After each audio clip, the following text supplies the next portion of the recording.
So today we're going to build the Joplin Amateur Radio Club antenna kit in-fed random wire for 6 to 40 meters. That's a 35.5 foot wire. And let's see what's in the bag before we begin here. 2 zip ties, our PCB board, 17.5 foot of counterpoise wire, our 35.5 foot antenna wire, enameled wire for the toroid, the toroid itself, our BNC connector, and our hardware for finishing it all up.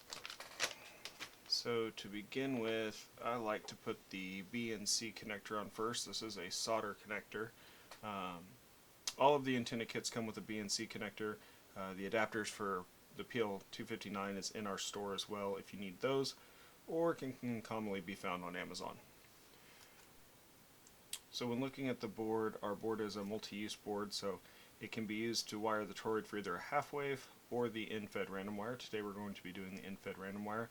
We will not have this capacitor up here. That is for the half wave only. So first thing I like to do is kind of fit the BNC there at the top of the board where it fits in. All this board is pre-drilled and pre-padded for you, so it makes the soldering really easy. If this is your first time doing any soldering or anything like that, should have no problems. I will say for the BNC connector you need some decent heat. The pins on it are pretty large. Not the easiest soldering to do, but it will work with a really high heat iron. Mine's currently running about 750 degrees, so if that gives you any idea.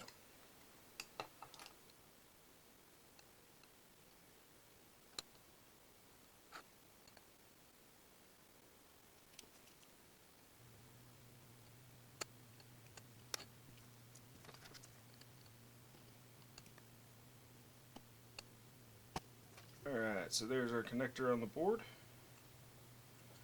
and we're ready to move on to winding the toroid. This is a Ferrite FT140 with a 43 mix. They're good for about 100 watt sideband. I wouldn't push it too much farther than that. If you're on an amp or something, you can go a little bit bigger. But they should handle 100 watts of sideband and 50 watts of CW or digital just fine. I've been running it for about a year and haven't been able to saturate it yet. So pretty stout, pretty good. This antenna does require a tuner, so you do get the benefit of having all the bands, but you do need a tuner to do so. In the enameled wire that is sent with the kit, you will get 3 kind of strands here. This toroid will have 27 trifilar windings to it, so 3 sets of 9 windings each. The wire is pre-cut into 3. I like doing them one at a time, but you should be able to stretch all these out relatively straight.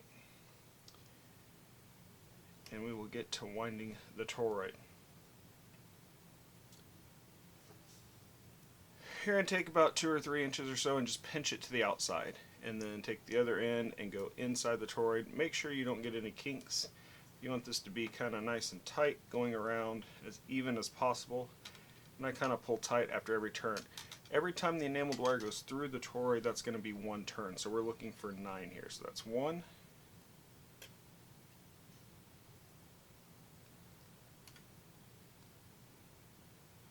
2,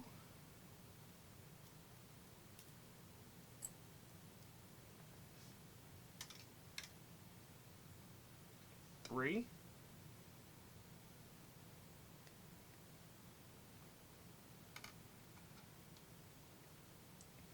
4,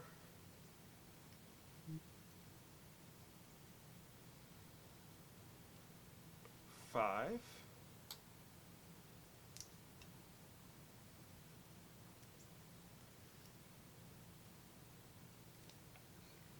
6,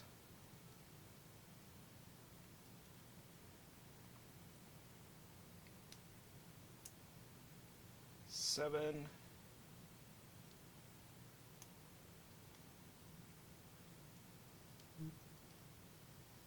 8,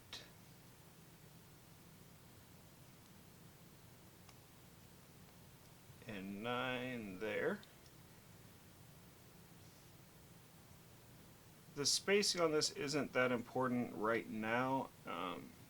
You want your wires kind of off the same side. That'll eventually lay down kind of there on the board, so you'll have one side on the top and one side on the bottom. So they should kind of come off at the same side, maybe 10 o'clock and 7 o'clock-ish. But not crazy important yet until we start adding the other wires. Now we'll go ahead and grab our second wire here and straighten it out. These are all three the exact same size, so no worries there of trying to figure out which one's which. Doesn't really matter. And with this one, the same kind of process. We're going to start with that 2 or so inches off. You can lay it right next to another one and then go through and give it a good pinch. You want these to stay right next to the one that you already did. It is important that you know which wire at the start is which wire at the end. Some people like to put a little piece of tape on them and label them A, B, C, or 1, 2, 3, or however. That's fine if you want to do that. As long as you stay right next to that and kind of pair them up, and you should just be able to follow your previous wire turns all the way around the toroid. So that's 1. Make sure it doesn't kink on me there. Is 2.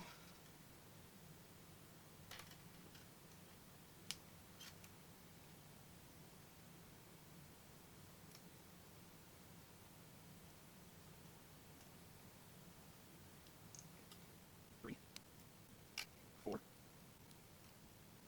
5, 6, 7, 8, and 9. So you can see how those are kind of in pairs now.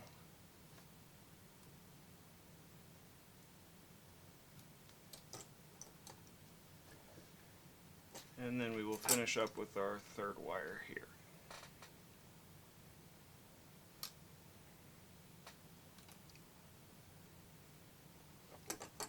And the same exact process. So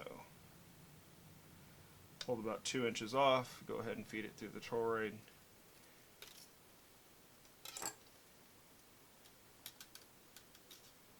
And right next to our previous windings.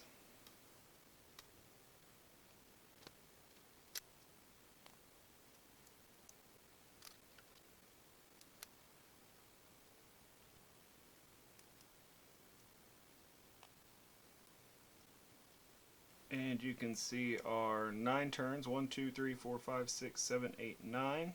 Remember, every time it goes through the toroid is considered 1 turn. And they're in groups of 3, giving us 27 total turns. The best part about this kit is the wiring of each of these is pretty simple to do now that you have this part done. That's probably the hardest part of the kit. Now we're just going to put each wire in its right section on the board, give it a quick solder, and we're close to being done.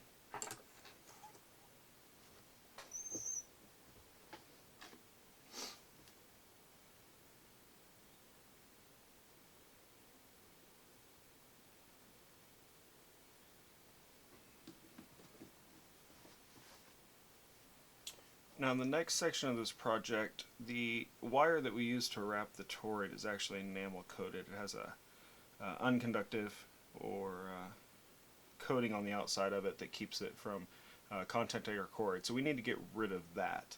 And to do so, I just use a pocket knife. Some people like to use sandpaper, but I'm going to go about a ½ inch away from the toroid, just kind of where those soldering points are going to be, and just scrape down with my thumb.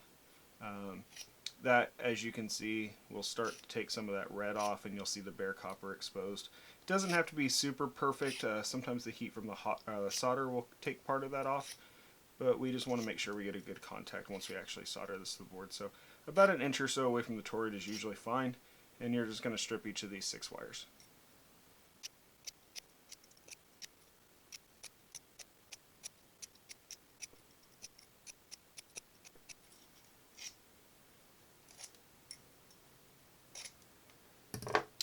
And there we go, all kind of stripped out and ready to be soldered to the board. Okay, once you have stripped off the ends of your enameled wire, it couldn't be any easier to finish this process. We're going to take these 3 in the order that they come off the bottom of the toroid. They're going to go in slots D, E, and F right in the same order they are. So you can go ahead and just kind of fit those in there. You can trim them first if you want. I like to trim them after. It doesn't really matter. So the first one's going to go F, then E, and then our third one into D, and that'll just kind of slide down until we get to the end of that enamel part, and we can push that in there just like that. Then we're going to take these three on the bottom side of the board. Same situation, they're already in order. So the first one coming off the toward is going to go to 3, then 2, then 1, and I like to kind of center that and then reach to the bottom of the board and pull these through all the way until they're nice and pretty. Just like that. When you're happy with how it kind of sets in there, you can move the wires around a little bit, whatever looks nice. We're going to take our 2 zip ties and feed them through the board.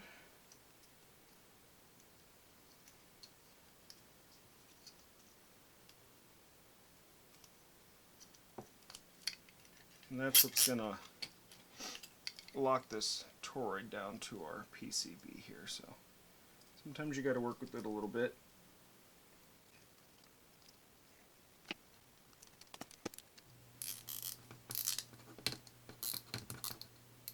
Get that down nice and tight. Trim it off.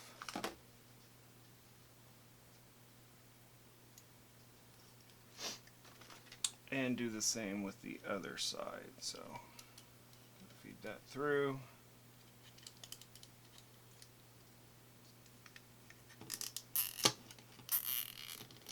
Get it where you like it. Pull it nice and tight.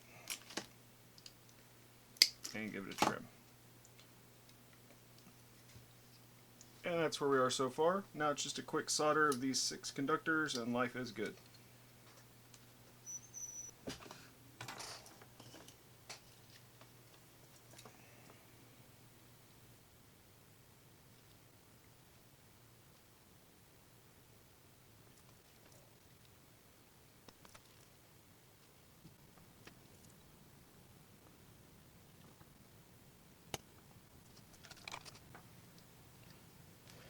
And now we'll just trim those off nice and flush.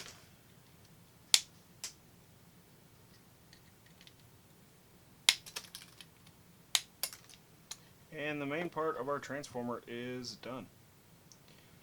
So for adding the wire, your kit comes with 2 sections of wire. There's a counterpoise, and then the longer wire is going to be your antenna wire. If you want eventually to move up into other bands, you can just add more wire. So the idea of the random fed wire is to have a non-resonant length of wire, 35.5 foot. Will get you 40 meters and down. You can go up to longer amounts of wire, and we sell those on our website. Just feel free to have a look. But that will get you into the 80 or the 160 band if you have enough room to get those up. Still need a tuner. The idea here is that we're using the tuner to make this wire resonant anywhere we want it to be. So on the antenna wire, I've taken about a ½ inch off here, just stripped out, and to that we're going to add one of our connectors that comes with the kit. I like to solder these just for a bit more strength, but you can just crimp them on if you'd like.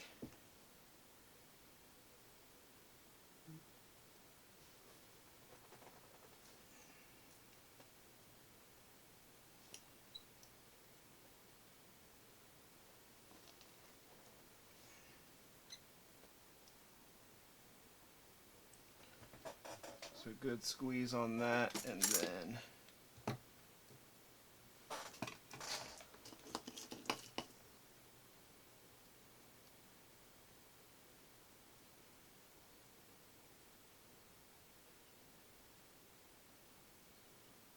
I think the solder just adds a little bit of strength that when this is kind of tensioned up in a tree or off your mast, it tends to hold a little bit better.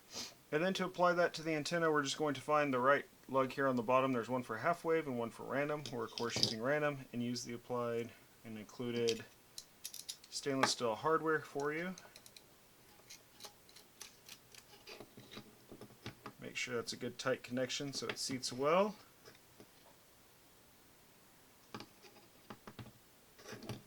And you are good to go. Counterpoise works the exact same way. It'll go here on the lug labeled CP for counterpoise. I like to run counterpoises on my randoms. There's debate on both sides of it.